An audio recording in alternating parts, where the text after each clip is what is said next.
Oh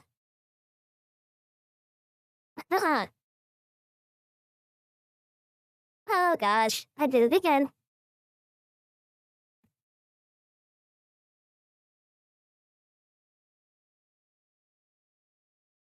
Hello everyone. How are you? I'm so sorry. I need to fix the model. So, how is everyone? Long time no see. The restream thing is so much more complicated. Okay, let me fix me. Hello, Mr. Mango Sir. How are you? Have you been a good boy? Okay, that's wrong. That's not the right way.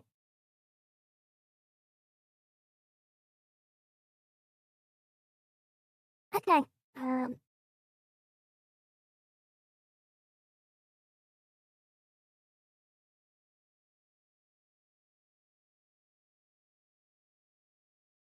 there we go. Okay, so how is everyone? Sorry, I meant to be done at the gym earlier. Um, there's a gym at the hospital, and it is now secured by a guard, so it's much safer than the other gyms. Um, so it took me longer than I thought. So how is everyone? And you, Mr. Mango, sir, I see you.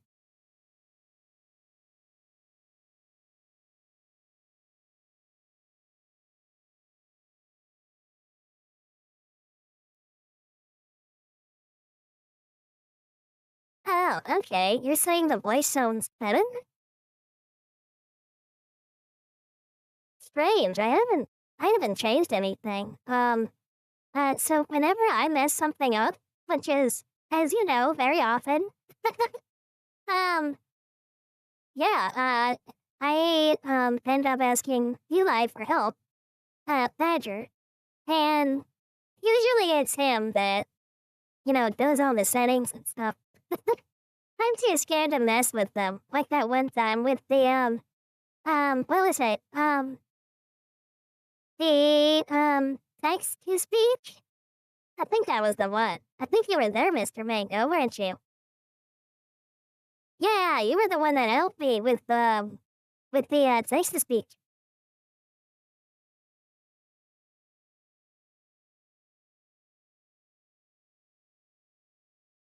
Oh gosh. Okay. I don't like having it over here. I always forget.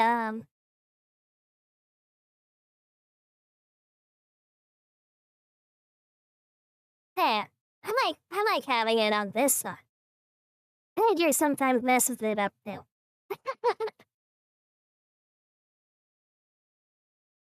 Oh gosh. The when it was reading the chat to me.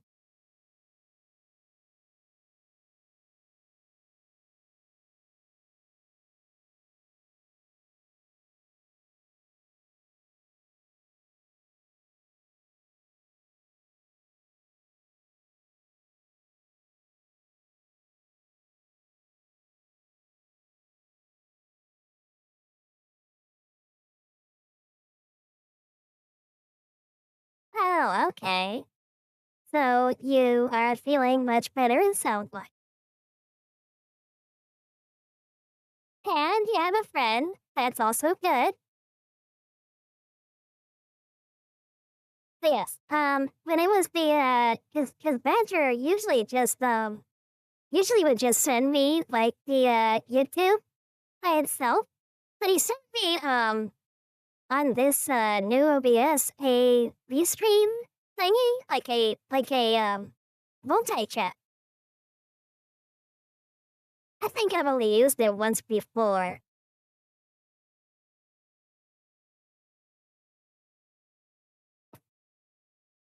Oh yes, and with the new voice thingy, Badger just sent me like the update for updated version. You know more about that than I do. But it's good to hear you're doing better, Mr. Mango, sir.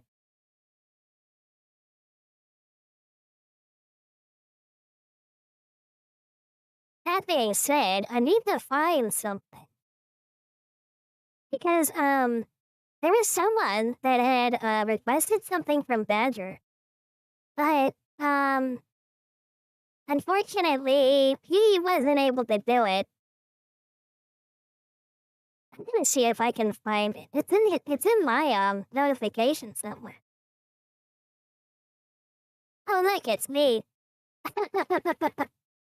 Yes, I'm subscribed to Badger.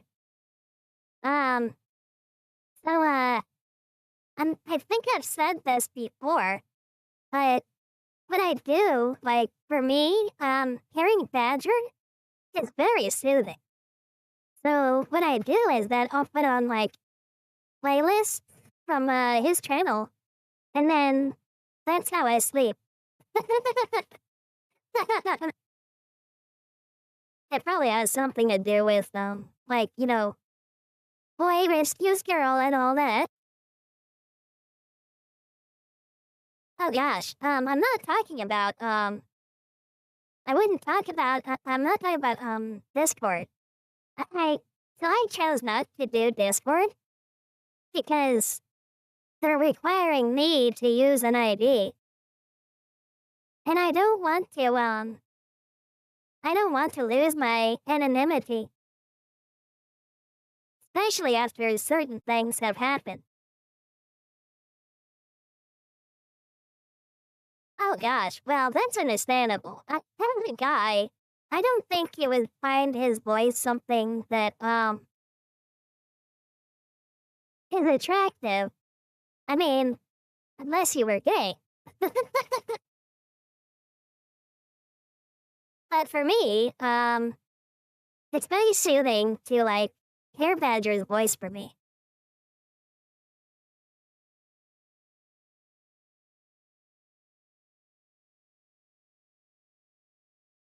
Intentional? You mean that I intend to... You mean that if I intend... Oh, okay. Okay, that makes sense. I do know that, like, because he can, like, speak the basic forms of, like, different languages, and he can do their accent. So maybe that has something to do with it. Yeah, I never thought of that. Then again, that doesn't seem to work with people. Or at least I don't think it would. I mean, because it seems like if you're quiet, then, in my experience, because, I am, I'm fairly quiet, comparative to the noise that's in the hospital.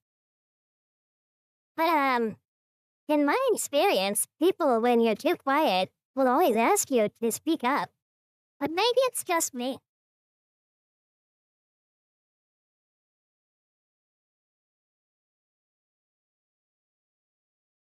Ah, okay, that makes sense. I have, I have, I have heard from Badger that, that people do, they do, what is it? It's like listening and then hearing or something like that. Oh, yes. It was, active listening and then, hearing. So, how he explained it was, active listening is where someone is paying attention to you while you talk.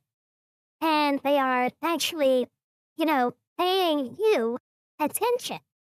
And they're actively participating in the, conversation and what you're saying. And they're not just listening to respond. Like, the type that does that. But yeah, and then, like, hearing, is just like people who, they hear you, but they hear you like noise, and they just want to respond. So they're not actually hearing what you say. They just want to get their time after you're done. I think I said that right. At least that's how I remember. Yeah, that makes sense, Mr. Mango, sir. And it also is good to hear that you're doing better. It's actually very great to hear that someone's doing better because we've had no shortage of horrible things.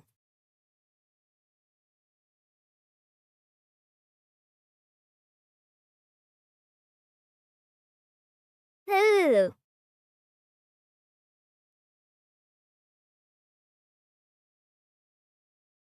uh, only what only what Eli has talked about. I know there's like Cthulhu, and he's like one of the Lovecraft gods, and Lovecraft was the author that created the mythos. And there's stories that are like all cosmic and much greater than like the DC and the Marvel stuff. It's way bigger than that. And darker as far as I'm aware. Yeah. Those are on my reading list, by the way.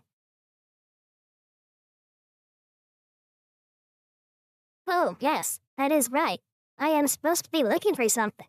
Because I already promised someone I would watch something, and then I was gonna record it. Because I learned that OBS can record while I'm on screen. So I can do a reaction, and then I can record it while I'm live. Very handy. That being said, let me put yours up.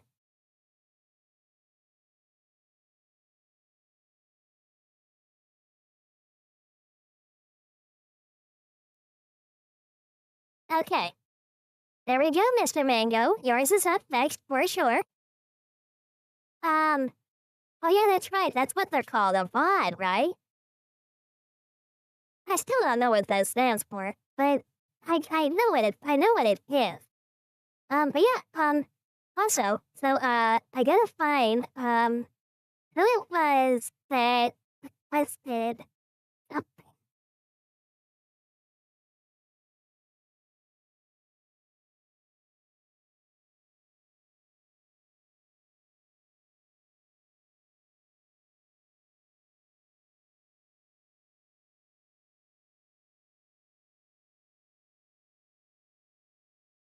Oh gosh, I keep forgetting that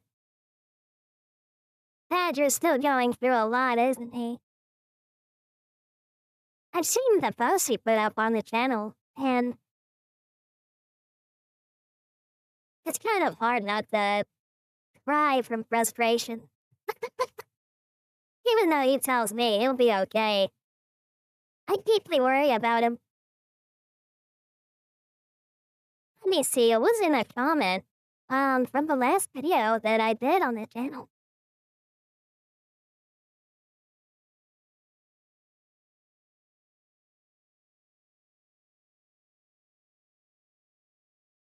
Oh gosh, where is it?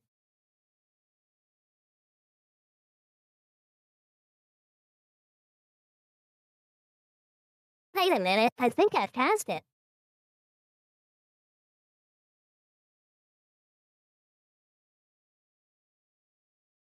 No, because it's mentioned on the comment for the last reaction video that I did for the channel.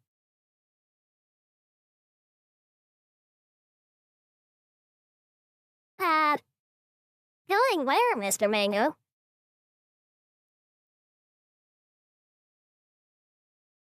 Here is the comment. It might be one of these. Yes, this one.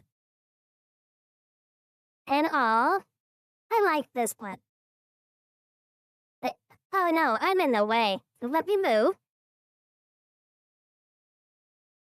But yes, so over here, someone left a very thoughtful comment, and I'm very happy that I made somebody very happy. And they said he is the definition of a beautiful soul. This was genuinely great to listen to. Have a good day to anyone who sees this.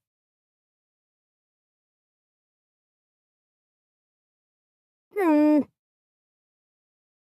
Comments like this one make my whole day.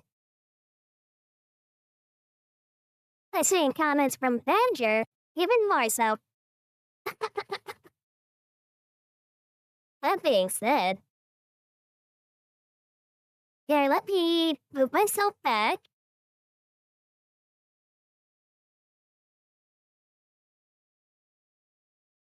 Okay. Oh, it's somewhere here.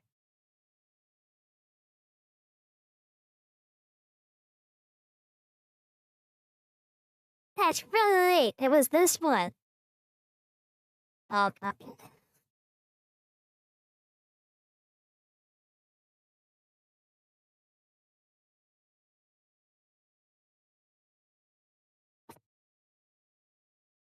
Sorry, it's kind of hard to do this on a laptop.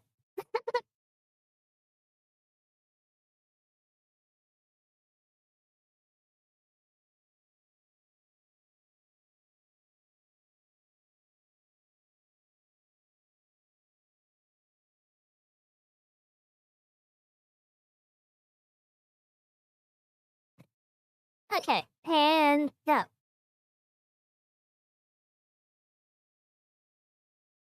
Oh, okay, this is what it is. Anyway, Mr. Mango, sir. You were saying? Yes, this one was the one that I was asked to do next.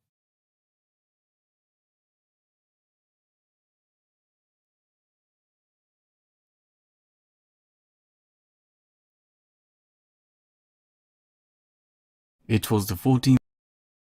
Oh gosh.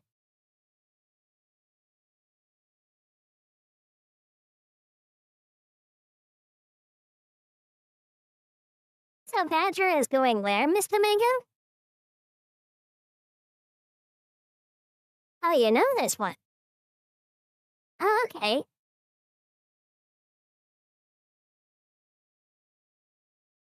And then it was,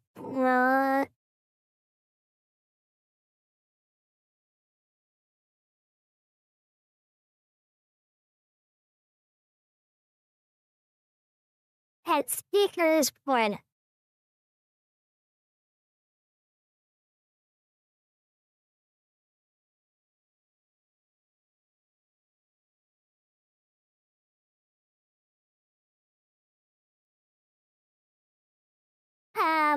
Oh gosh, I'm not sure how it. Wait, let me see if I can put this somewhere. Oh.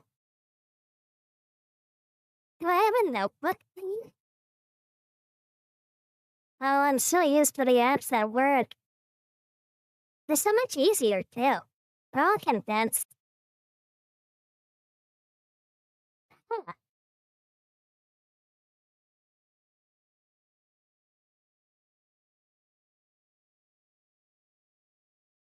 Okay, oh, that's right. Badger sent me this, but I thought it was just a little funny. Okay, so now I've got that saved. And a phrase?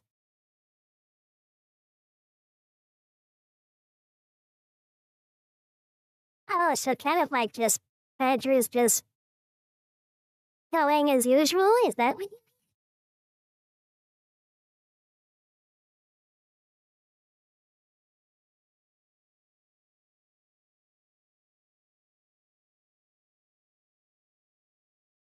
Okay, well, I mean, yes. It feels very bad because I'm doing much better than he is. Then again, I am female, and I do get special privileges he doesn't. Not to mention, not a lot is expected of me.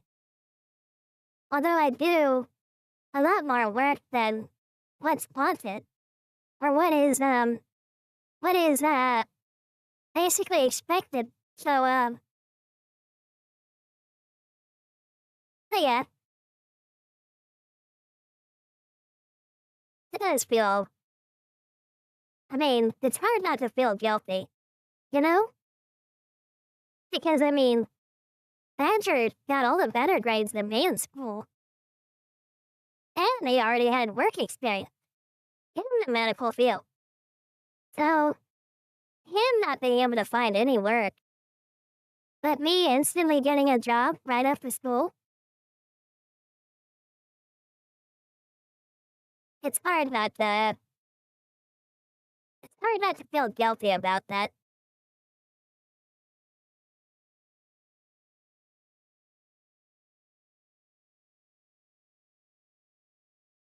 Hi, YouTube thing?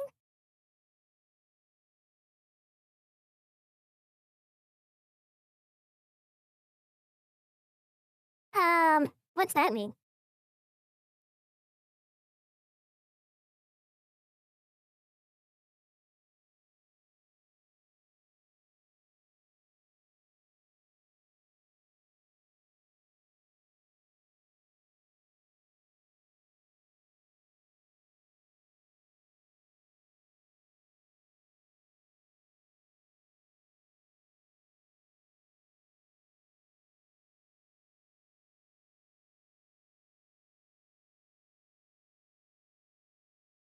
Whenever streamers put up bots, I,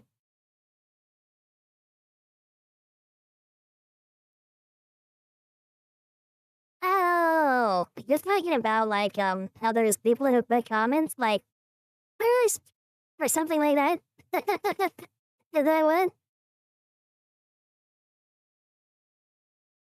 Yes, indeed. We should most certainly get into it. That being said, and start record.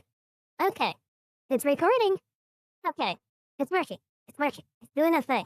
Okay. So, that being said, this is a request from Mr. at Speaker's Corner 304. And the request was for this video. Thank you very much, Mr. Check my notes, Speaker's Corner 304. Okay. So, that being said, this is for them. They made a request on another video that I did. And this one's going live on a bunch of channels and stuff. And that being said, they requested this video from Black Alley, the B-17 that flew without a cockpit. This is going to be interesting. I know nothing about this, but I have a feeling I might like it.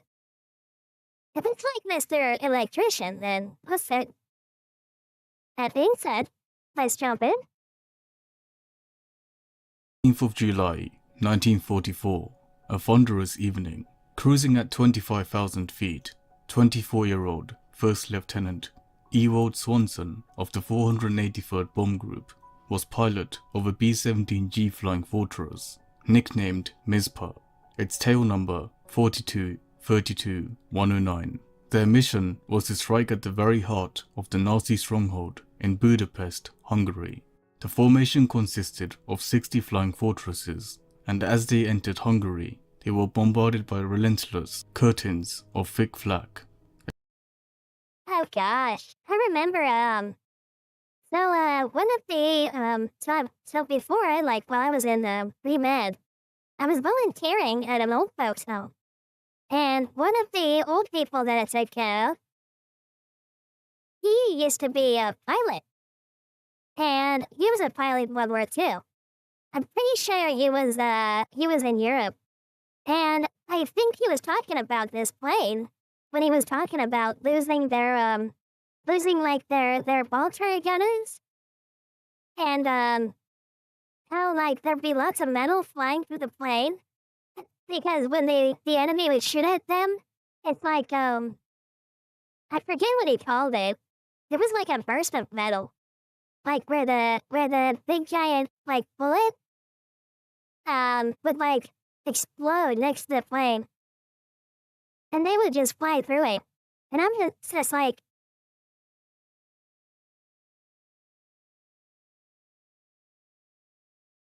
salute to you, sir. Scrolling. Okay. I've never seen. Oh, that's what he said just now, isn't it? He called it flick. Okay, that makes sense. The girl moment, I know. Well, that's really scary. I mean, I've seen people get really torn up by like just normal accidents on the ground. I mean, like gunshot wounds and everything, so if it's similar to that, I can only imagine. That's terrifying. Explosions erupted all around Mizpah, shredding the tail section and punching holes into the battle-worn wings. Nonetheless, the B-17 formation presses through the initial flag bombardment and heads inbound towards their main target, the Ferencváros railroad yards. This was one of the most heavily defended and strategically vital targets of the late war, critical for the movement of troops, equipment and oil, keeping the German war machine alive. Oh gosh, I heard that, so in school, in like both the history class, I'm not really sure if I trust what they said, but they used to say that like bombing way back then was like basically guessing. And so when they would bomb something, they would end up having to kind of like eyeballing. And so bombing was very inaccurate. And then they would end up like just bombing whole areas, civilians and everything, around the target too. And just, my gosh, that's scary. If everything if everything Badgers told me about how good like bombing and stuff is nowadays, how accurate it is, I would much prefer that.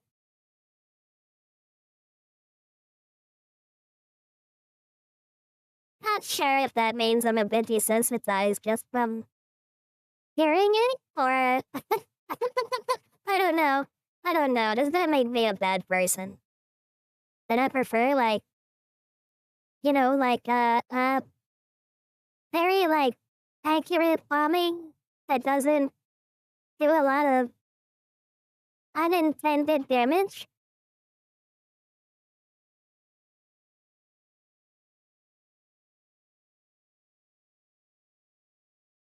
Ah, okay.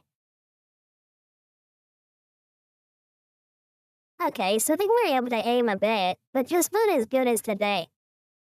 Okay, that makes sense.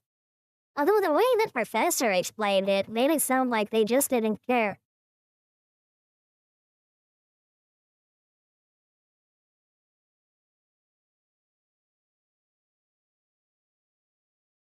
Ah, okay. So it was both necessity and it was like, this is the best we could do? Yeah, that's so scary. That is very terrifying. For both the bomber and the bomb. Now, just seconds away from the target, Bombardier 2nd Lieutenant Kenneth Dudley lines up the Sperry bomb site and successfully releases their bombs. All of a sudden, chaos erupts. A Flak 88 round lands square on the nose of Mizpah. The nose explodes, vaporizing the Bombardier and the navigator, whilst covering the front of the fortress in blood. The nose peels off above the aircraft, and shrapnel from the cockpit ricochets throughout the cabin, piercing wing gunner Sergeant Wesley Tucker in the chest. The inside temperature plummets to a freezing minus 30 degrees. Due to the extreme damage, the center of gravity shifts to the tail, causing the fortress to pitch up into a vertical. They were mere seconds away from stalling out and entering a death spiral. Astonishingly, First Lieutenant Ewald Swanson, despite no longer having a cockpit,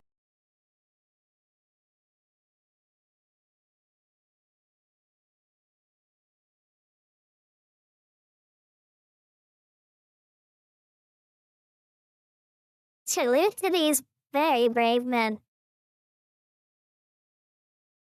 Greatest generation is. It feels like it is not enough to describe them. He said they got vaporized.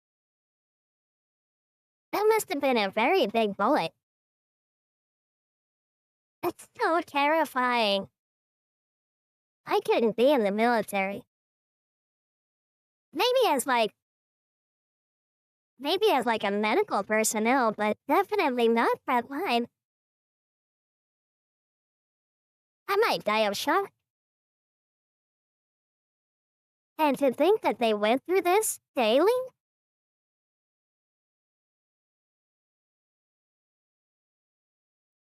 We really do not appreciate men enough. That part makes me very sad.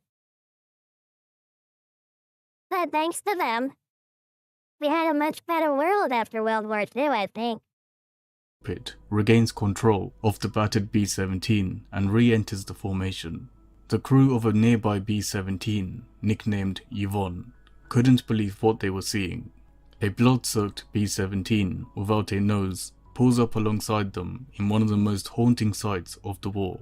Mizpah was strangely flying as if nothing had happened.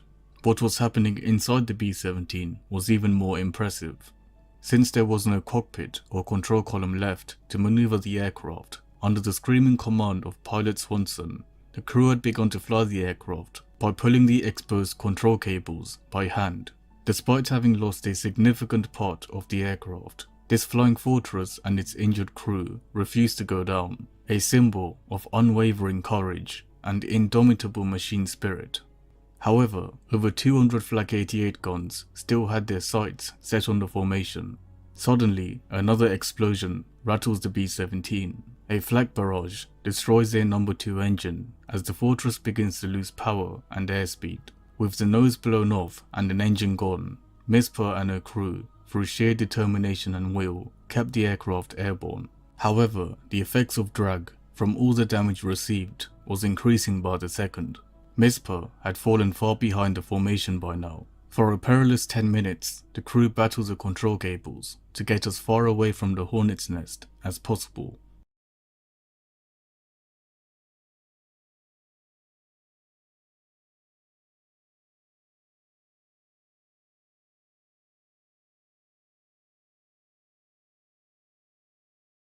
I truly hope that they are in heaven. For everything they went through. For, being so brave and saving everyone. I really hope that I'm not religious. Although Badger, he kind of believes there is a higher power. But he's not religious either. But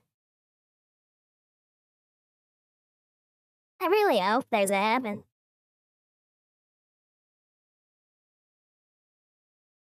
Especially for these men. I don't feel like anything else would be.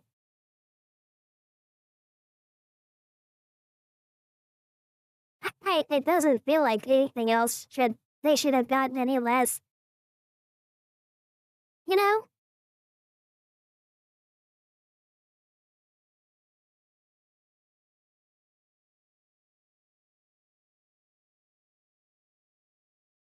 Oh gosh, they mounted those giant guns on the tanks? I mean, I know tank guns are big, but... Wow! And they shot that at people on the ground? This whole war was terrifying. Anyway, I really hope that they are in heaven.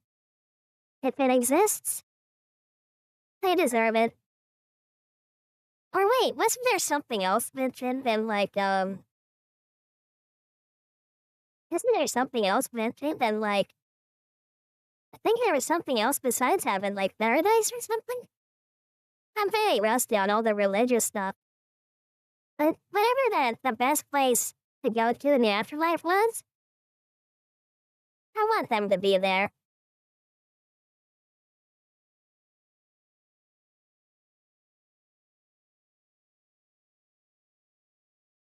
Oh gosh, I imagine so. If it has such horrific effects in the air, I can only imagine what shooting it at stuff on the ground was like. Oh gosh, give me a second. I need to, okay. Give me a second. I need to do something really quick.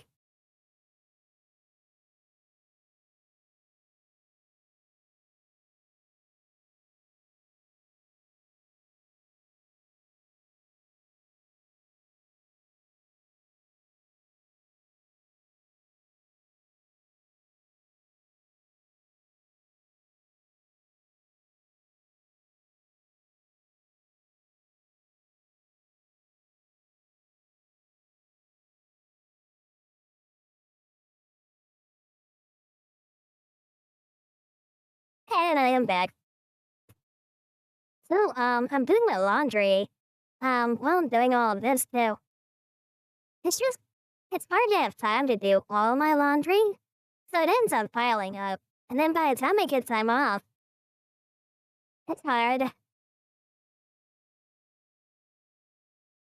Um, where was I on the chat?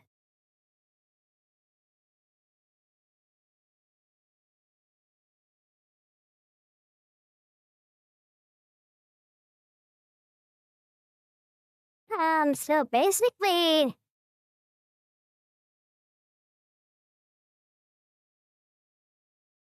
wait, is this the difference between like full metal jacket for like firearms and like anti-personnel rounds? Like like those extending self-defense rounds? Is it kind of like that? It sounds like it.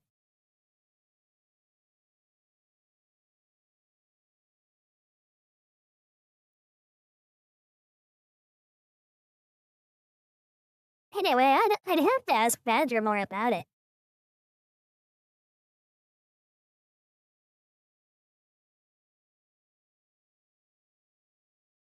Dum round.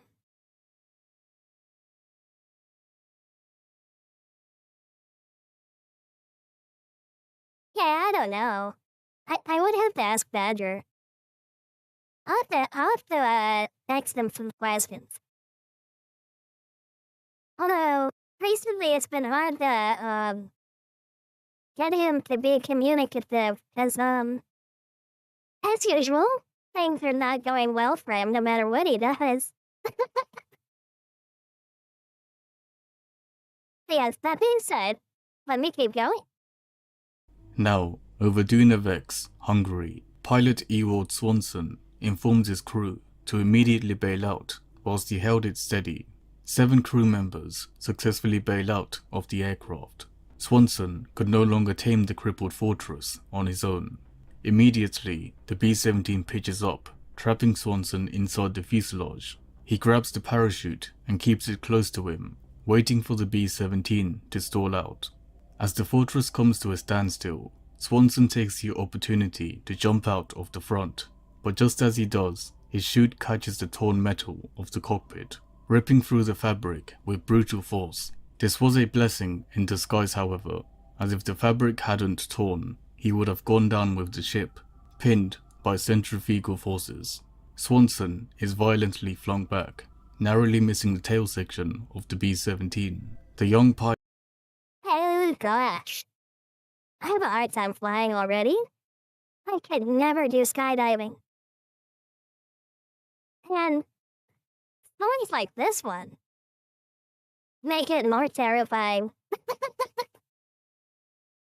I don't know how Badger did it. He did something like thousands of, what do you call them? It's where they, like, jump out of the plane at, like, very high altitude. And then they, like, wait until they're like close to the ground to open their parachute? Yeah, something like that. Badger's done those. And then he's done the one where like the chute's hooked up to a line, and then they like jump out and the chute jumps out with them, or something like that. He called it airborne operations.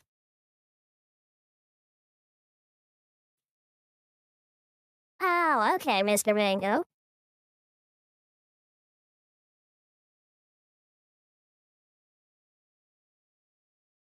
Ah, well, sounds like the problem they have with that one game I hear about. There's like a game.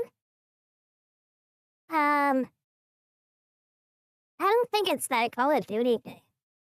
I think it's another one, but it's similar to the one that Badger plays on Xbox. With like the ships and the tanks. Yeah, yeah. That's the one. Yeah. So yeah, that one. I've heard about that. Well, yeah. Anyway, let's continue. Pilot momentarily passes out whilst falling out the sky from 20,000 feet. When he opened his eyes, he was seconds away from hitting the ground.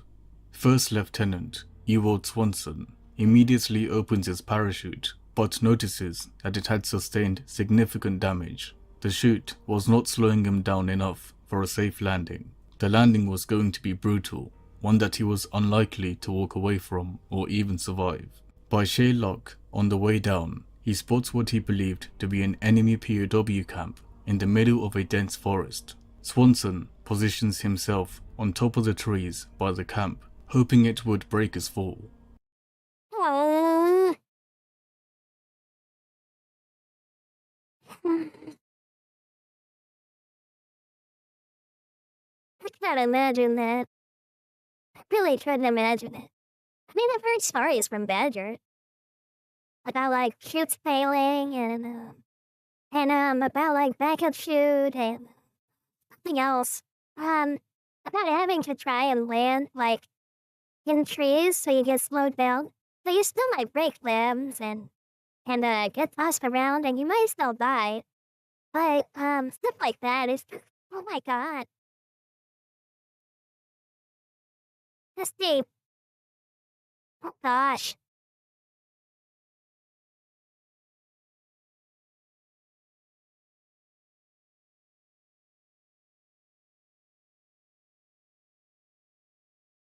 Just imagining it makes me panic. I couldn't imagine I'm like trying to skydive. And then suddenly something's wrong with the thing that's supposed to keep me alive. And then I have to aim for giant snakes sticking out of the ground.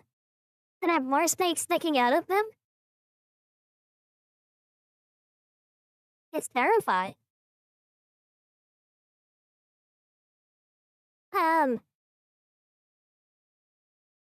Mr. Mango, sir. I still have no idea what you're speaking of. But, oh wait, you said thanks.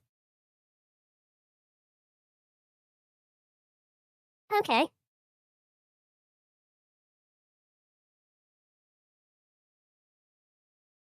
I don't get all of it, but it sounds cool. Several seconds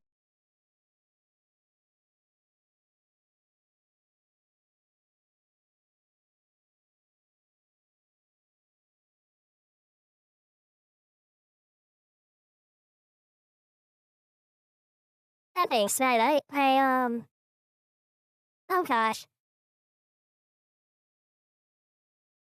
Oh,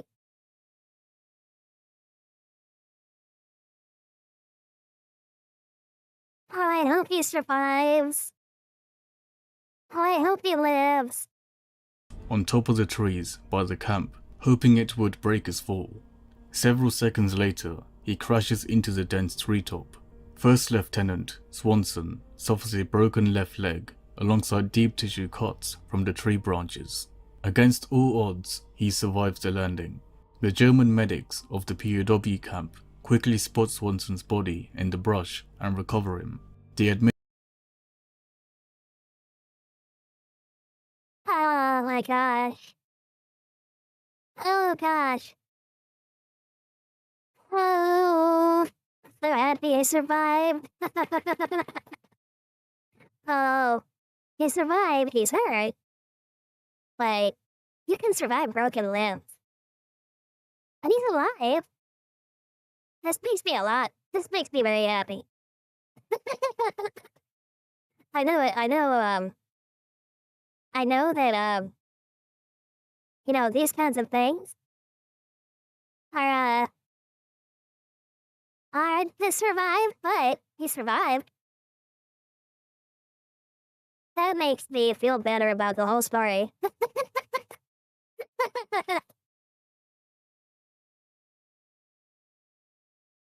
Anyway, that being said,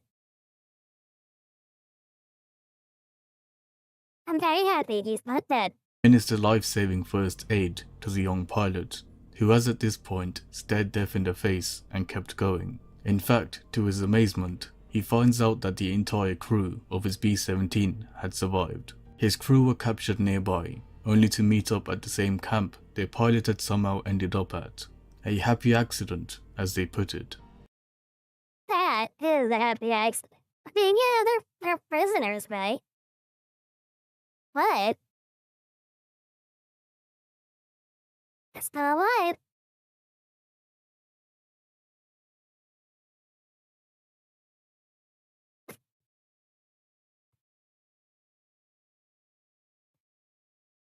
Oh gosh, give me a second. You do check where I need to find. Oh, okay, give me a sec.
Hey, I'm back. Sorry, my washer was making noises. And then, like, it's one of those, like, generic ones that's like, you put in the clothes from the top. So it's very fragile. Anyway, that being said, let's keep going. I'm happy they're all together. I'm happy that that's what happened. The crew would endure 9 long months through the harsh cold winter at the POW camp. On the 30th of April 1945, US troops would liberate the crew of Mizpah. The war for these young men had finally come to an end. The 8 survivors would return home to the USA that night. Ewald Swanson's bravery that day would earn him the prestigious rank of Lieutenant Colonel before his retirement from the United States Air Force. Yay! After the war, he returned to a quieter life, marrying his beloved Catherine Swanson and raising a son together at He's almost like Badger. Except, fortunately, marriage to women nowadays is, kind of impossible. Michigan, USA. Yet, it was the bond with his B-17 crewmates that remained closest to his heart. In the decades that followed, they would often reunite, Old warriors with withered hands and bright eyes, sharing stories of impossible missions and the unbreakable brotherhood they forged when they were barely more than kids. Swanson would pass away peacefully on the 28th of February 2009 at the age of 89, remembered not only as a war hero, but as the only known pilot to have ever flown an aircraft without a cockpit. Yes, that's very nice. I'm happy that they all got a good ending. And sad for those who died. Yes, Mr. Mango, all's well that ends well. Or, here, as well as can be, really. Only Mizpah and the men who dared to ride her into hell and back could ever truly understand what that meant. Only 4. Oh gosh. The whereabouts of their beloved D-17 Vispa is unknown. The remains of her crew are yet to be found.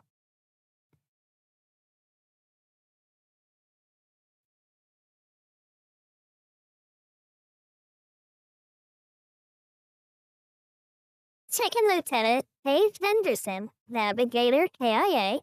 Second Lieutenant Kenneth W. Dudley, Bombardier KIA. Oh, those were the two that were, those were the two that were killed. I really hope that they are in heaven. They deserve no less.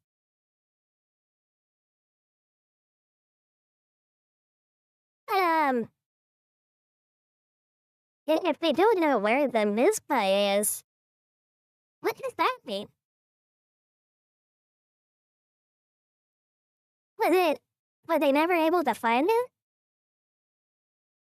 Because that's what it sounds like. It sounds like it went somewhere.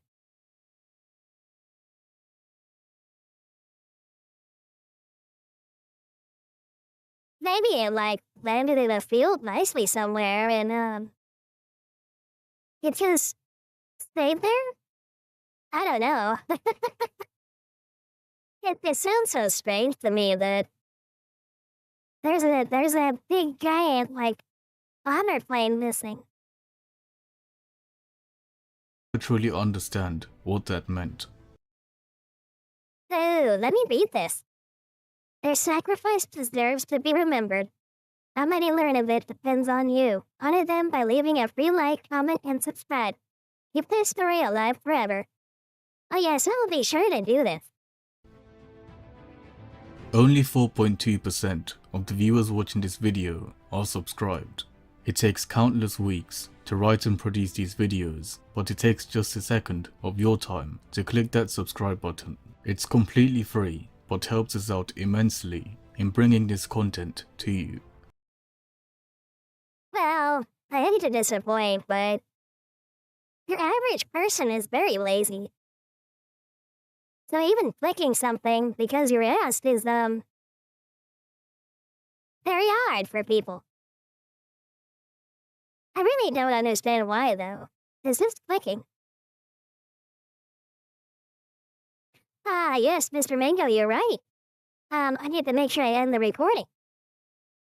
So, that being said, and Mr. Speaker's Corner 304, thank you very much, sir, for the request. And, I will see if, we're able to upload this one to the channel. To honor your request. Good sir. Thank you very much. That being said, I look forward to the next one. Okay, recording ended. And then, I think it goes in this file.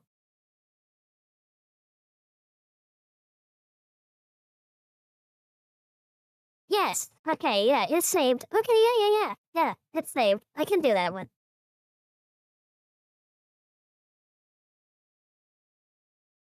That being said, I liked it. I'll subscribe.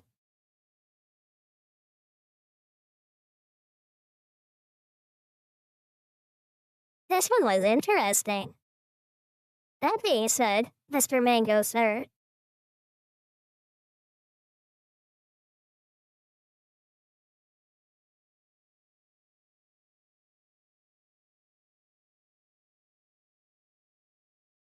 Oh, yeah. Trouble is like, if I want to, if I want to do the editing thing, it's very hard to do on the YouTube. On like, YouTube's, studio thing. So, that's why Badger uses, Clipchamp. I think it's called Clipchamp. So yeah, I'm gonna try and see if I can do something like that, or I'll just upload the video. Yes, indeed, Mr. Mango, sir. Time for some Cthulhu.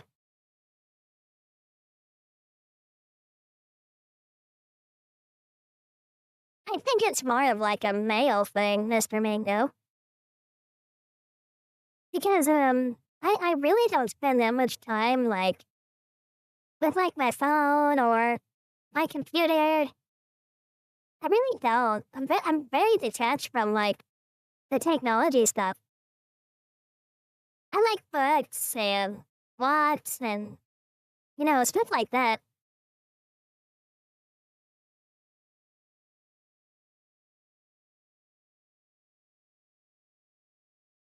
Oh, yeah. Yeah, that's understandable. It's so crazy, right? Like, what Badger's age is? It's so crazy. Because I see people that are like his age in the hospital all the time. But none of them look as good. None of them are as fit.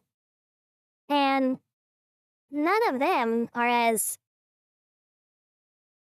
healthy as he is. Hello, Mr. Wolf. How are you doing?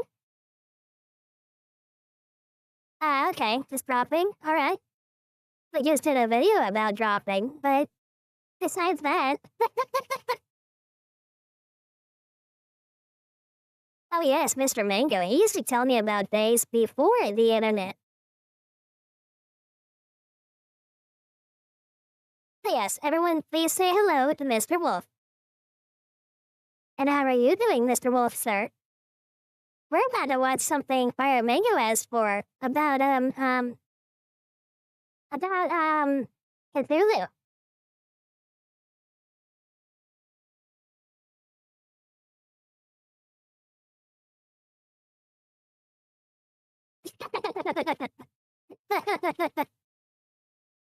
Well, Mr. Mango, sir, I believe that you might actually adapt, adjust, and be able to do other things without the internet.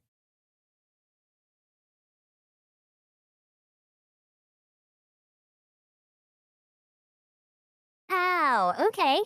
That makes sense.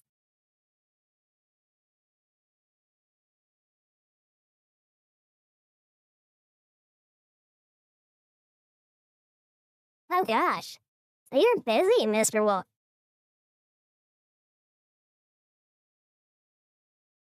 He's a nice wolf, but a very productive one.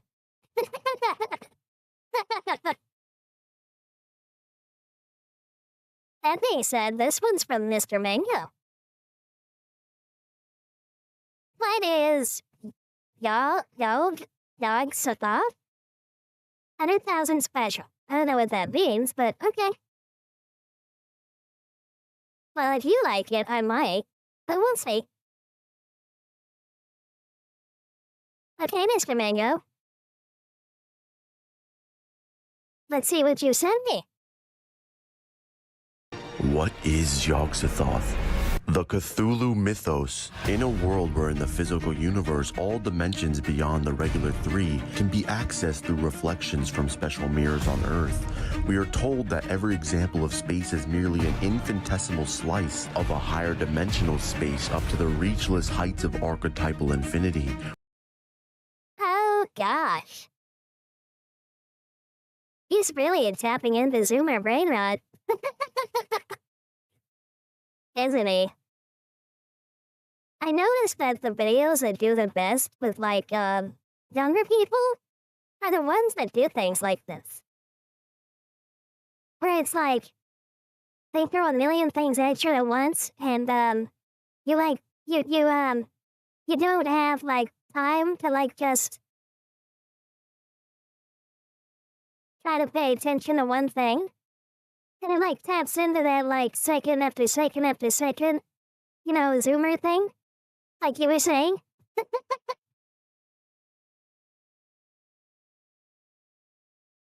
Oh, Mr. Mango, I'm not saying the content is brain rot. I'm saying it taps into the zoomer brain rot.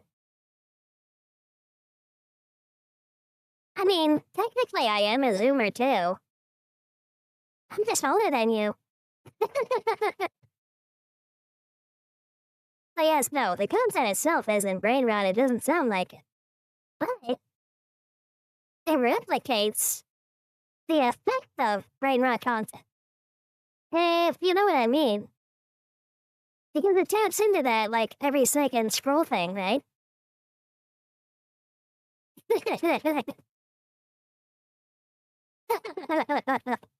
Yeah, well then again, like, I was raised by my grandmother more than, like, my parents or siblings. And she was very old by the time that, my parents, and especially my mother, was dumping me on her. But thankfully, she was around more than long enough to have a very good and very conducive influence on me. I consider my grandmother more of like the one who raised me more than my mom or anyone else. But yeah, like, she was around during like World War II and everything. That being said, let's continue. Which makes the physical universe outerversal in nature. The dreamland is a place only accessible through sleep and dreaming, transcends the physical universe entirely, as beings of higher and lower dimensions can perceive and comprehend each other here. Hypnos, a god in the dreamlands, along with the narrator of the story, want to see what lies beyond this world.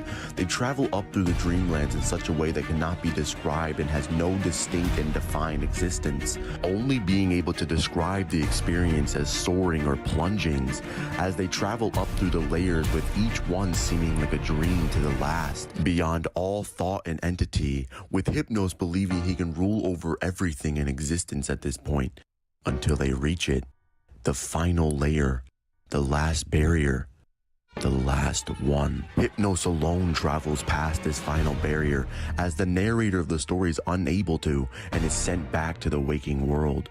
When Hypnos returns, he describes what he saw as horrific beyond comprehension, as he begs the narrator to never fall asleep again. After years of fighting, Hypnos falls into a deep sleep and never wakes up again. This boundless being dies from whatever he saw beyond that final barrier. But what did he see? He witnessed the court of Azathoth, that last amorphous blight of the nethermost confusion that blasphemes and bubbles at the center of all infinity, as the boundless demon Sultan sits in the middle of infinity, as the creatures around him dance to the horrific playing of a demonic flute. Just going there can make boundless entities lose their minds and ultimately die. But that's when somebody tries to do it again. After hearing this story, Oh gosh.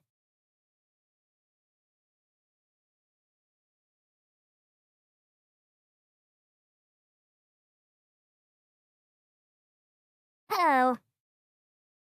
Oh no.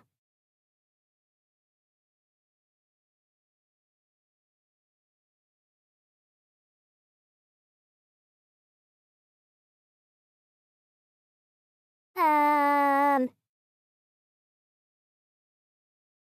it's telling me something's wrong.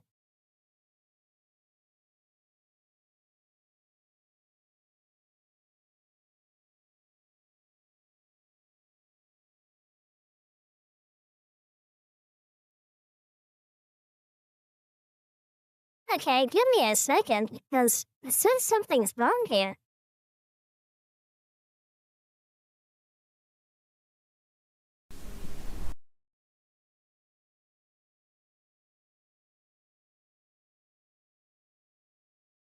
Are we back?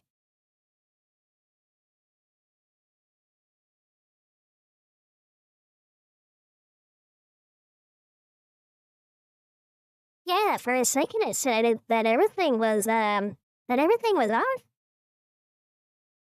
Weird. I didn't touch anything, so it wasn't me. Okay, so we're back.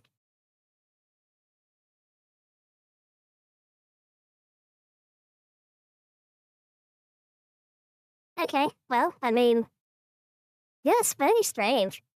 Anyway, let's continue. Yeah, for me for me everything froze, and it said I had to reconnect to the channels. But if you saw nothing wrong, then maybe it's just my PC. I know my laptop is kind of cheap, but it's all I got for now. That being said, let's continue. And Mr. Mango Sir, you said that this was not brain rot. Yikes, I thought this preventing you. Oh yeah? Well, it seems like we beat him. So, we're safe now.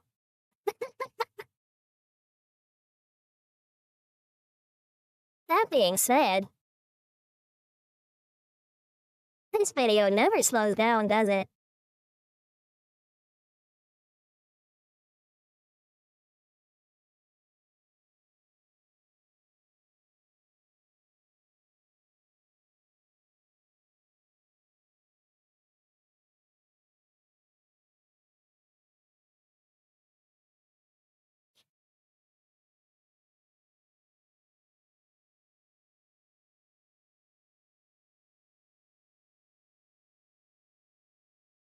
Oh, so he's trying to emulate he's trying to, like, replicate that? So basically, this is the god of brain rot. Okay, that makes sense.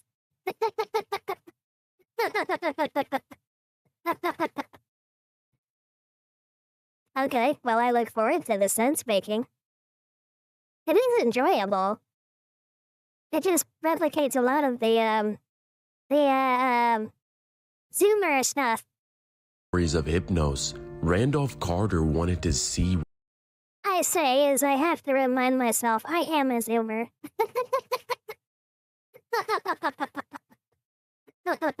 what he saw as he falls asleep and travels to the dreamlands.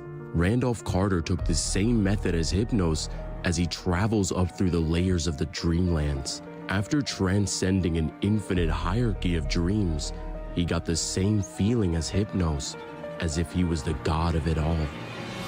Randolph Carter reaches the last barrier and crosses it, and after opening his eyes, he sees the god at the center of all infinity. Even though he's standing in the presence of the demon Sultan, he doesn't die.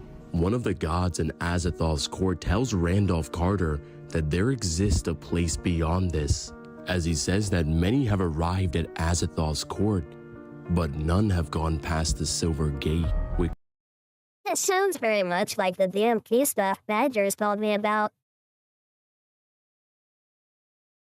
How there's like, so the way he explained it to me was that, like, the like, DMT world is, like a replica, or like a different version, or an inversion, something like that, of, like, our, like, reality that we experience.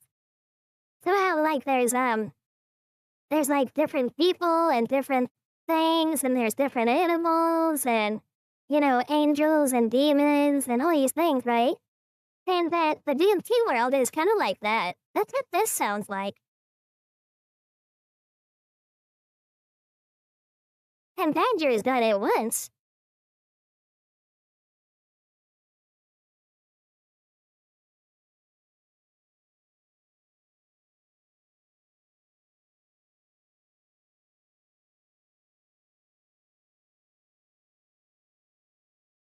Ah, okay. Like, that's pretty cool. Yeah, a lot of this sounds like the DMT stuff that Badger described to me. I wonder if they're one and the same. That would make sense. Carter's mind racing, as how can there be anything beyond this, with Azathoth being the dreamer of worlds, and the gods playing a demonic flute to keep him asleep, because if he wakes up, all of existence will be wiped away, because all of existence is within his dream. The god tells Randolph Carter that he's right. All things will cease to exist. All but one. The god repeats himself. There is a place beyond this. The god takes Randolph Carter to another realm, and he looks up and sees a silver gate. And even at this point, the god that led him there can no longer pass. Avatars or archetypes rush upon him and infuse their power into his being, with each of these archetypes transcending Azathoth and then transcending each other. They infuse him with power that allows him to reach the gate. However, when he looks back, he realized there were an infinite amount of gates, with the key in his hand to unlock the last one, with the book describing the distance between each and every gate as large as the entire journey so far, meaning Randolph Carter's journey from the physical world to the dreamlands, plunging himself into an infinite hierarchy, with each realm feeling like a dream to the last, is the distance between each and every gate. Carter extends his hand and puts the key in the gate, and when he does, all the archetypes cease, as they know this is the end.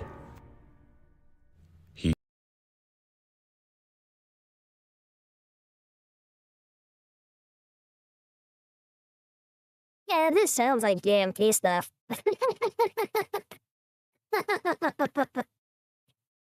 It's really cool, though. I can't wait to actually read the books. They're on my reading list. Badger, he, every chance that he gets, he adds, to my list of books. It's a long list already.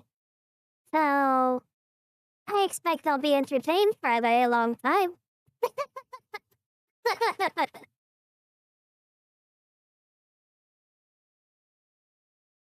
Okay, so omnipotent is used properly in this universe, I assume.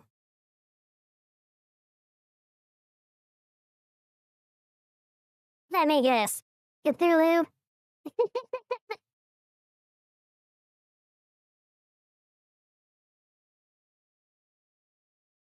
Wait, on the same level as the ocean is a soup?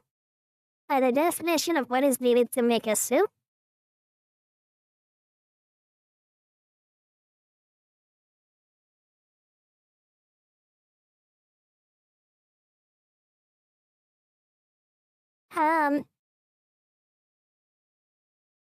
I mean, isn't that why they called it the primordial soup? And where it comes from?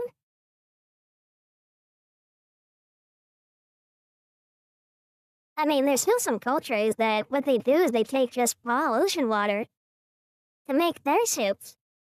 And it's already salty.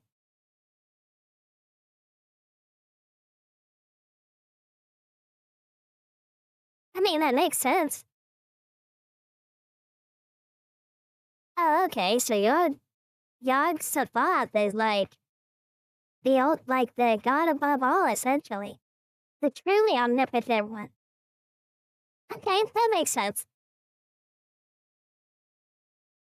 Thankfully, I probably won't exactly remember that, so when I do read the books, I still won't know what to expect.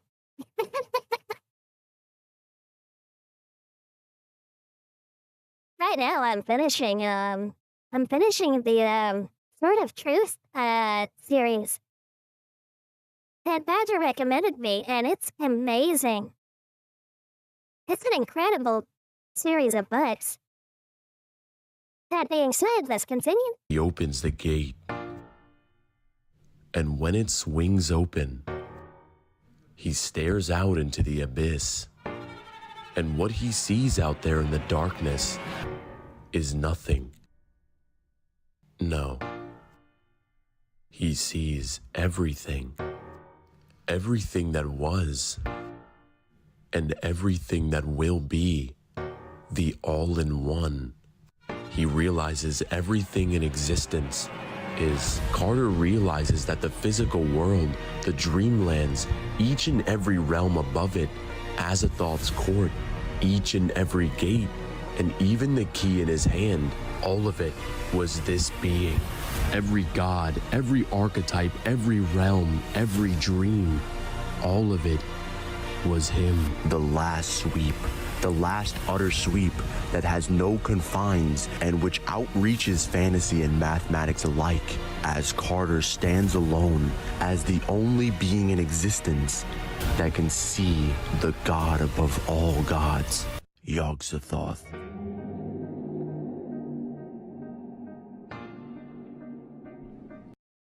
What's up, guys? It's Divine. If you guys enjoy Okay.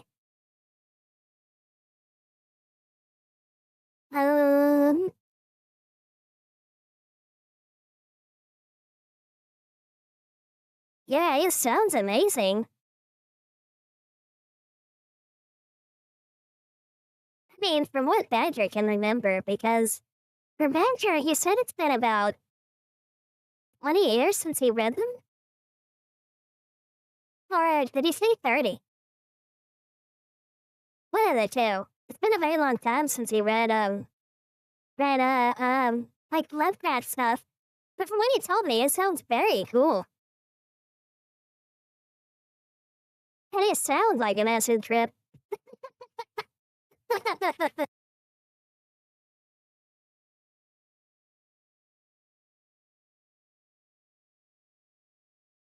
That being said, this video, make sure you guys like and subscribe and hit that notification bell so you never miss an upload. And thank you guys so much for 100,000 subscribers.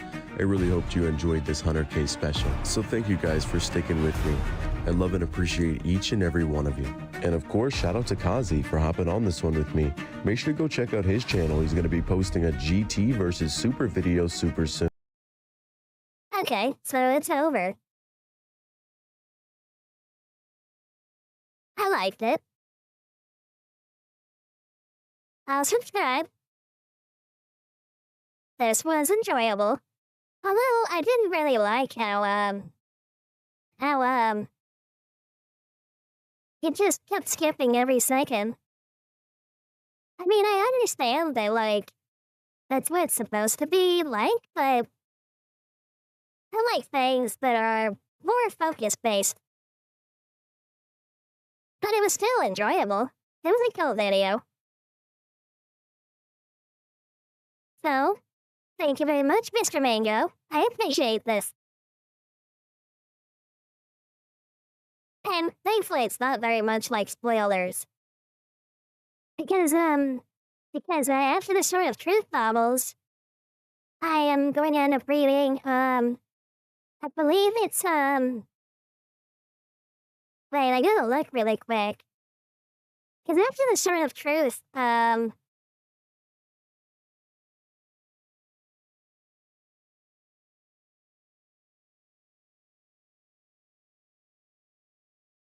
it's a series based off the Sixth Extinction, but it's like, real science-based, fiction. Oh yeah, like I'm probably not gonna remember too much of this, thankfully. But it was fun. But yes, right now I'm reading Sword of Truth, and then after that is books based upon the Sixth Extinction. And there's like supposedly like a plausible fictional story based around real hard science. So, I'm excited for that. But after that one is going to be the Lovecraft, but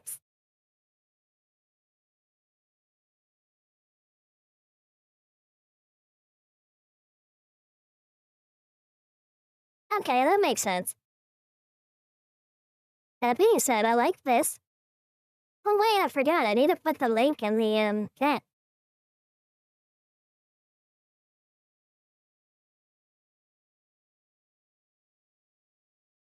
There we go. Credit where credit's due.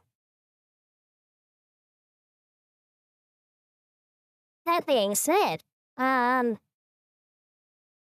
was another one.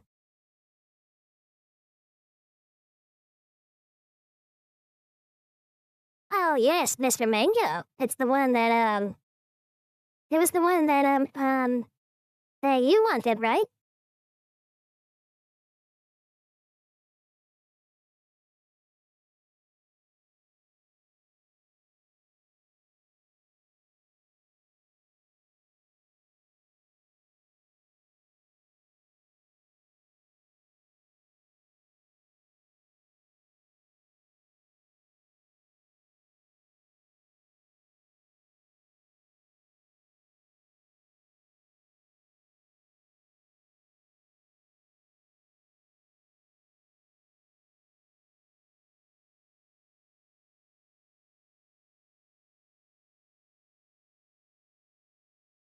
Yeah, that's right. Okay. I just wanted to make sure I added this one. And then I need to add this one.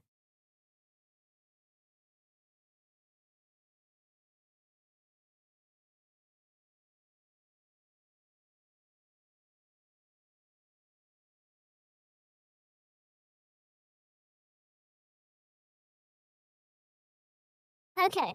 Now, this one. Oh god.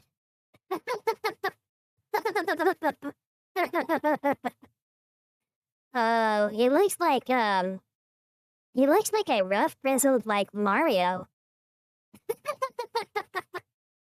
Oh gosh. Well, that being said, this should be interesting. I'll do the free ad thingy.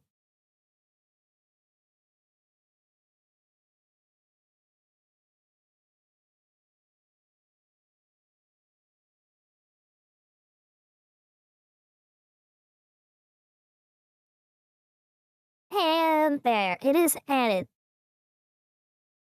That being said, okay. I don't see anybody else making requests, so let's jump in, shall we? How was my day? Let me tell you, I began it. Okay, that was way too fast. I don't have, like, proper zoomer brain, it seems.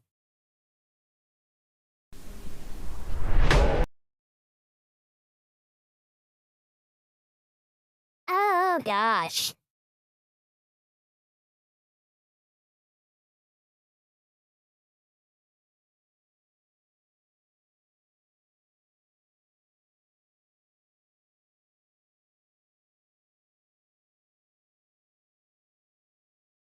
I believe I was born in 2000.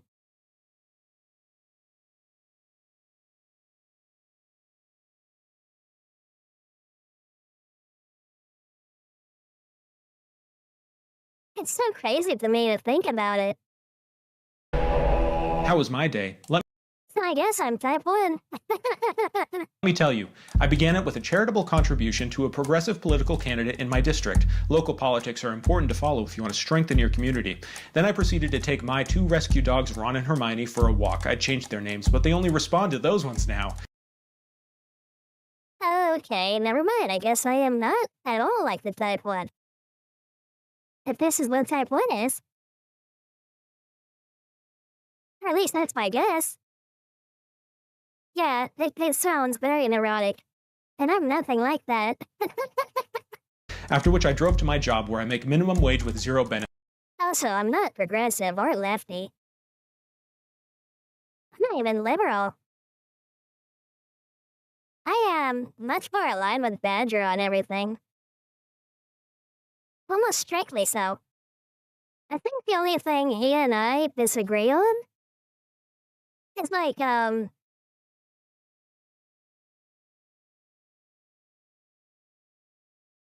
it's more like religion. But anyway, let's continue. Yeah, you're right. I should. I'll keep going. Benefits. Then finally, I joined my college friends for a rep screening of a beloved 1980s horror classic. What did you do?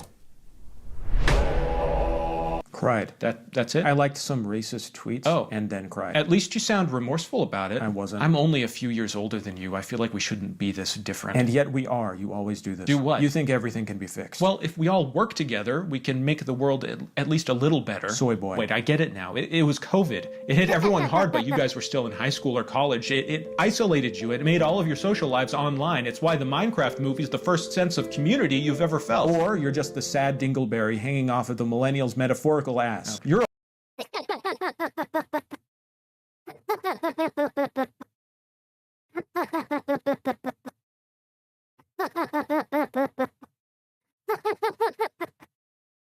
Oh my gosh. Oh my gosh. Oh my gosh. Wow. That sounds more like, that sounds a lot more like me, and Badger than anything else. You're right, Mr. Mango. This is very funny, and I like it. a Walmart brand millennial. We're the real Gen Z. Maybe this is merely the result of Gen Z being both teenagers and in their late 20s. In a few years, the differences will probably even out. That's kind of a boring conclusion. Yeah. Have a nice day, everyone.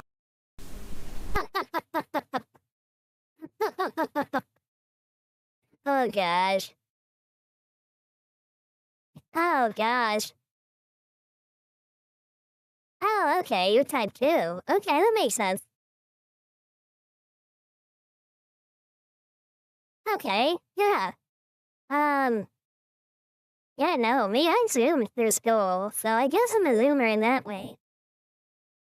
Yeah, school, classes and everything, they were both easy, but too permissible, I think.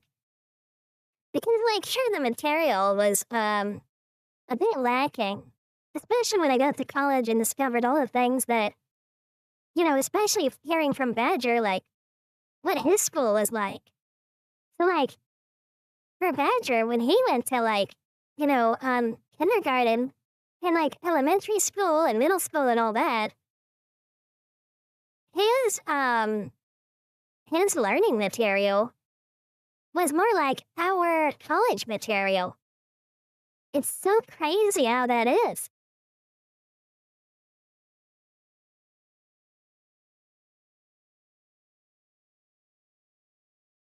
Well, that sounds like fun, Mr. Mango, sir.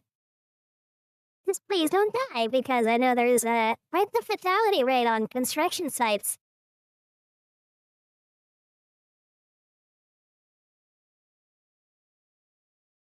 Okay, so it sounds like you've got a good solid plan. And from when I was looking at USA Jobs, I did see crane operators on there. And usually you start somewhere around 80K, I believe.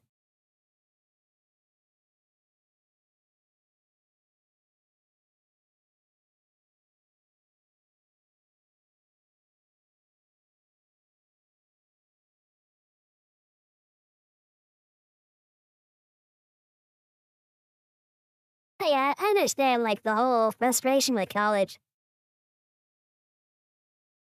I mean, Badger's been to university and college multiple times. And every time, he's hated it.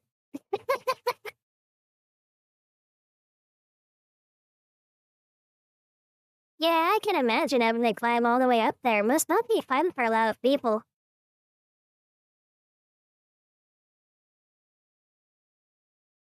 Okay. Well, I assume you probably do it more, unless it has some kind of toilet or something.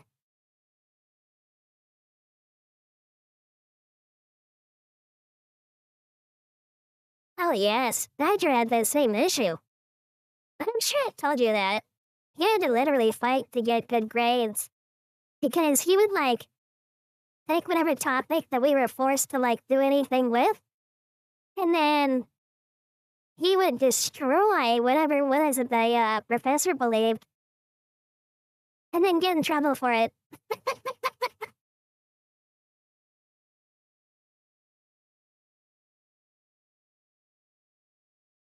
Oh yes, oh yes. Yeah, he was always getting in trouble. But he still got better grades than me. Oh gosh, that does not sound very hygienic or pleasant, but I guess you have to do what you have to do. When you gotta go, you gotta go. Me, I feel dirty if I, like, go hiking or camping, and I have to, like, do the deed, like, naturally. I always feel so dirty.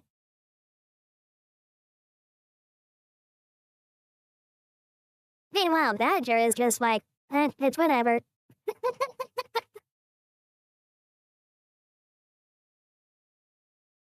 Oh yeah, same here. Same here. So, recently, I went to the Redwood National Forest, and I camped off the road, and, I went, like, maybe a couple miles into the forest in a straight line, and then I just, like, set up my tent. I set up, the special wire traps that you taught me how to do that are, like, good for keeping bears away. And just how quiet it is out there. How the forest, like, absorbs all the sound.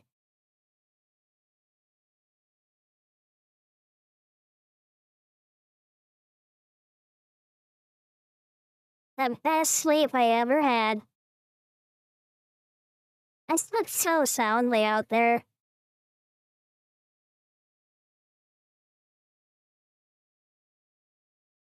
Oh no, Badger has trained me to have the same mindset, where it's like, you always want to be over prepared.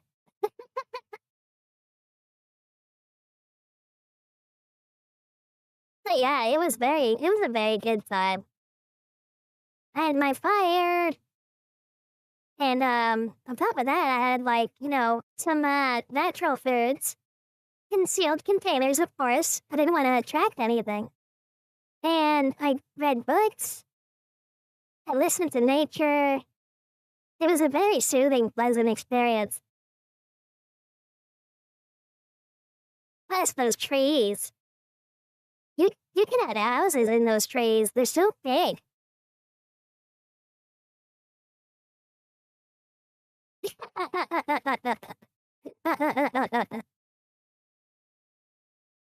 Oh yes, I do know about them as well. That being said, this one was funny.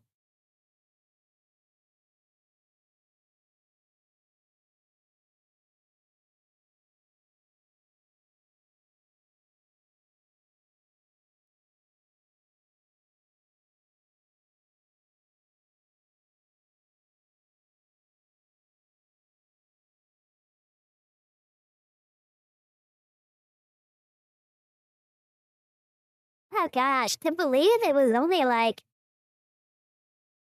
5 years ago. Well, anyway, I liked this, so thank you very much, Mr. Mango. As you would say, you've been on fire. Or are you fire?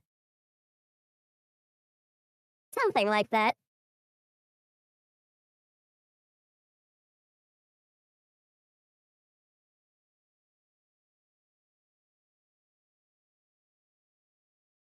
That being said, ooh, what time is it?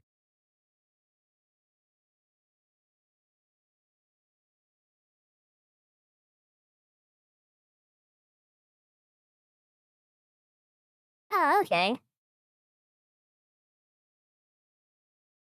Well, that sounds good either way. Although, if you being geeked, is like you drinking a bunch of energy drinks and, causing very bad damage to the internal organs, then I would prefer you don't do that. I would like you to live a long time, Mr. Mango, sir.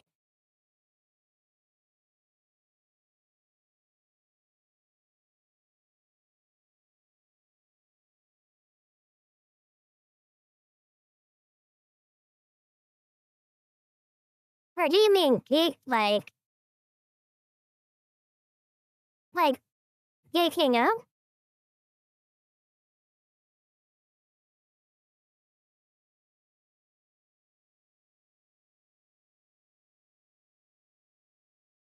Oh, okay.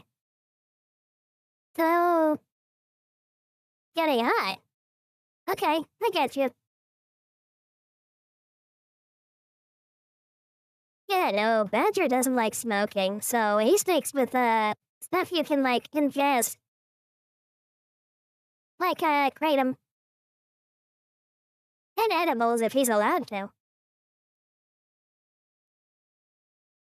Which, I'm happy it got me into them. They are very useful.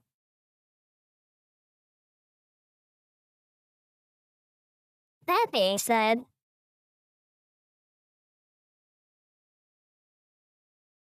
oh yes, it was Eli who, recommended it all to me.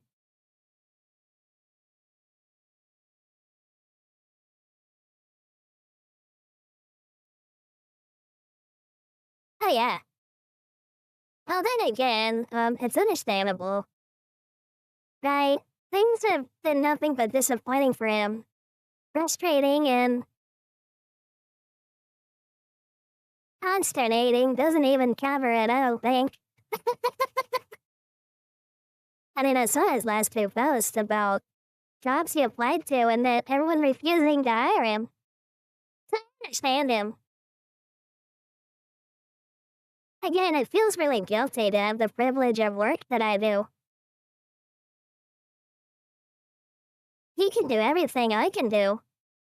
And he's got years of experience on me, in all fields. But everyone refuses to hire him. He's done nothing wrong and he's being punished for it. It's very... It kind of hurts knowing Badger is in this situation.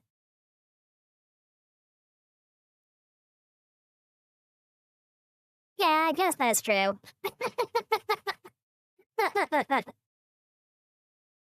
Yeah, that's accurate.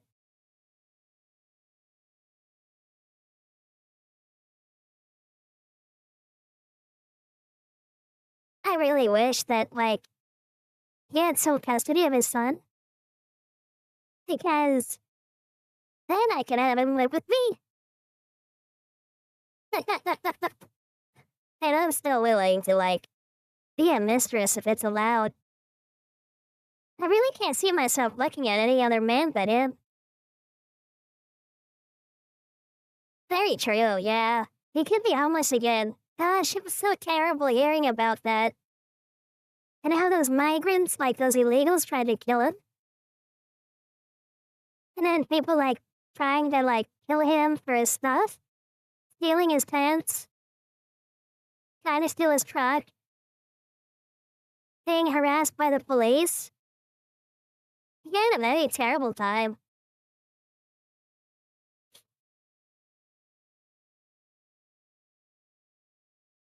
But yeah, Badger is craving some kind of work.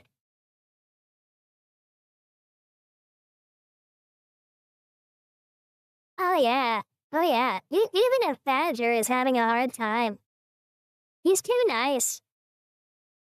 He's much too nice. I mean, he says that he would literally fight his ex if I needed help. And I appreciate that.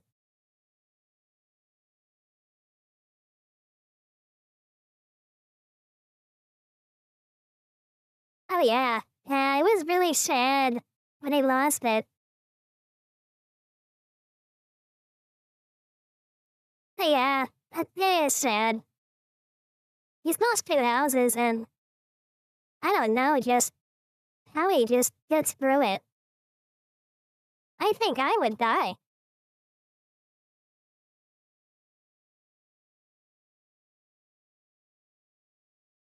Yeah, but maybe you can help him in other ways.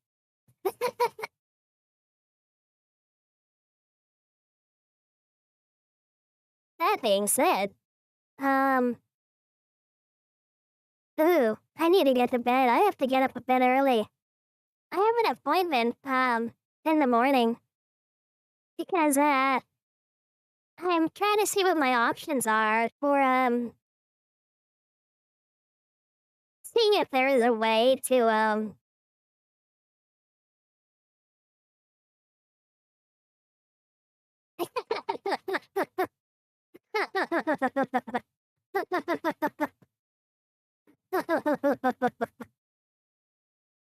oh gosh. I mean, I would enjoy it. I know many, many women would. Even despite everything else, Badger is the very catching man. He's a manly man. And he seems like one of the few, like, what they used to consider like the ultimately masculine men left. Yeah, I mean, I think he's hot. And almost all the girls that we went to school with thought he was hot, so. I mean, I could see it. But yeah, you're right. It goes against his morality and ethics. And that's true. Yeah.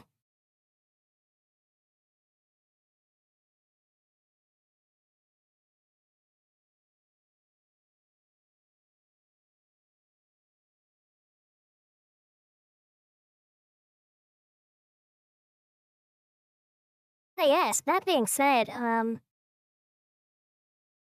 have to go very soon. Because, in the morning, I have an appointment. It's an appointment that's very important to me. And it's to see if it's possible to. I'll just say it because it feels better afterwards. It's an appointment for me. To see if it's possible for me to be able to have the ability to conceive. Because right now, I don't have that capacity. But I've heard of experimental things they've been doing to try and fix that. And I'm hoping that I will get some kind of better news tomorrow. Because one of the things I really want more than anything, and I think second only to being with Badger, would be to be able to have kids, to have children. I mean, of course, I would love to adopt at some point, but I want to see if that's possible first. So that's what I'm doing tomorrow. So, with that said, thank you very much, Mr. Mango. I appreciate it. You're a good boy. I'll keep being a good boy, Mr. Mango.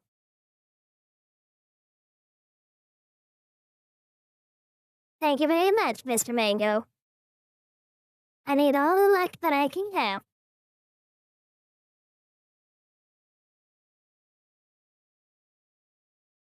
So, That being said, yes, Mr. Wolf, I agree. And I'm guessing Badger would probably guess this already because he knows me so well. But if I could, I would ask for Badger to be the father of my children.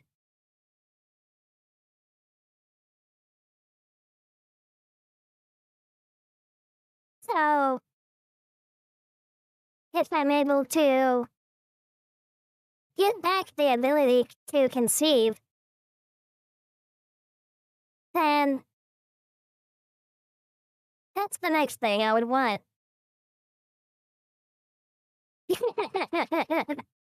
Oh yes, oh yes. A few girls in college, they did confess to him, but he turned them all down. And I understand his reasons for it. They were all seeing him as like, a hunk of man meat, right? And his pension, and his infinite benefits. They weren't seeing him.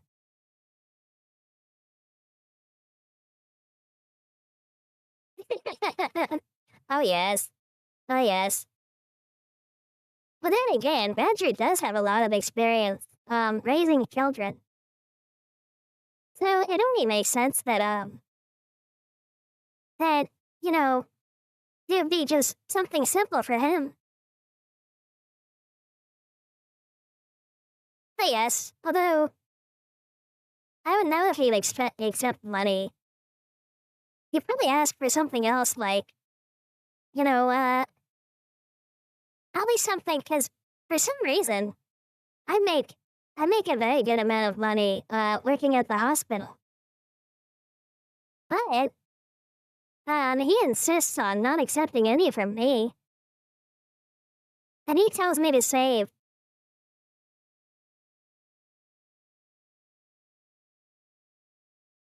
And what he doesn't know is that, the new chair that Badger has?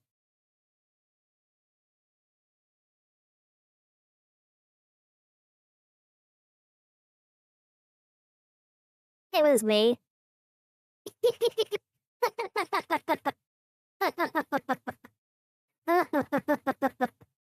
uh, oh gosh. Confession time. I didn't buy the computer, though. That was someone else, but I'm the one that sent him the chair.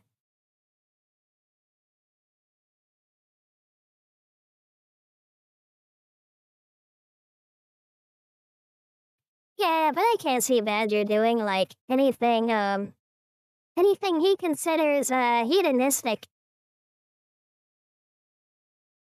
Yeah, he really despises that stuff. I mean, he's not against, like, he's not against,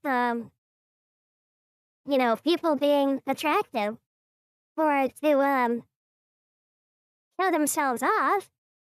He's not against that exactly. But he's against, there's like a limit.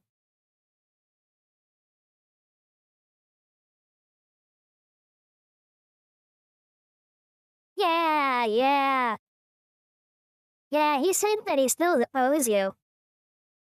And that, he's trying to get work more than anything else so that he can start paying his debts. Yeah, he remembers everyone that helped him out. He remembers the amounts, too.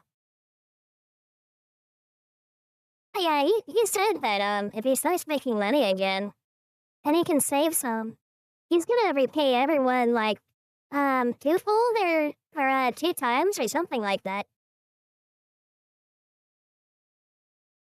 Because for him, it, like, feels bad if he's, like, not directly doing something for it, you know? Like a normal, like, job or service.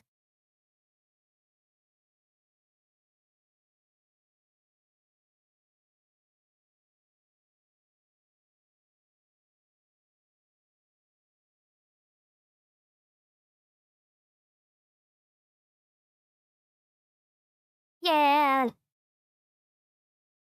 Yeah, I'm not surprised that he would never do that.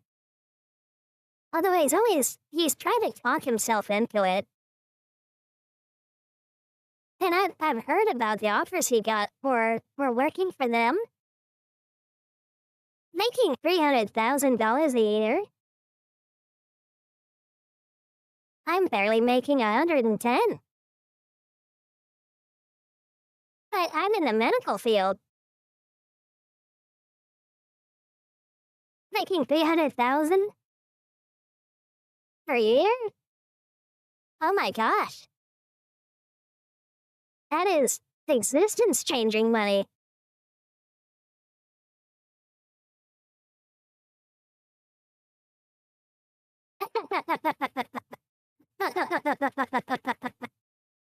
Yeah, you're right. You're right, I do have to go to bed soon. Yes, that being said, thank you very much, Mr. Wolf. I do enjoy the company. I like chatting with you guys. I wish I could do it more. I'm gonna see if I can tomorrow.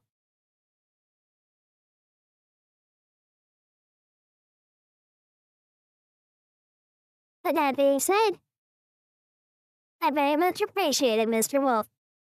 And thank you for always being there for Badger.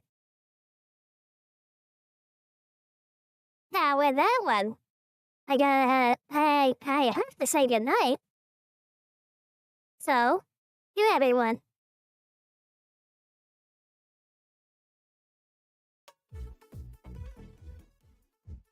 Thank you so much, everyone. I very much appreciate it. And until the next time,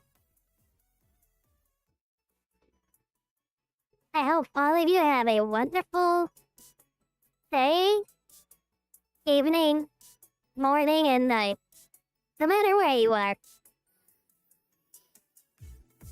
That being said, good night, everyone. Until next time. Bye.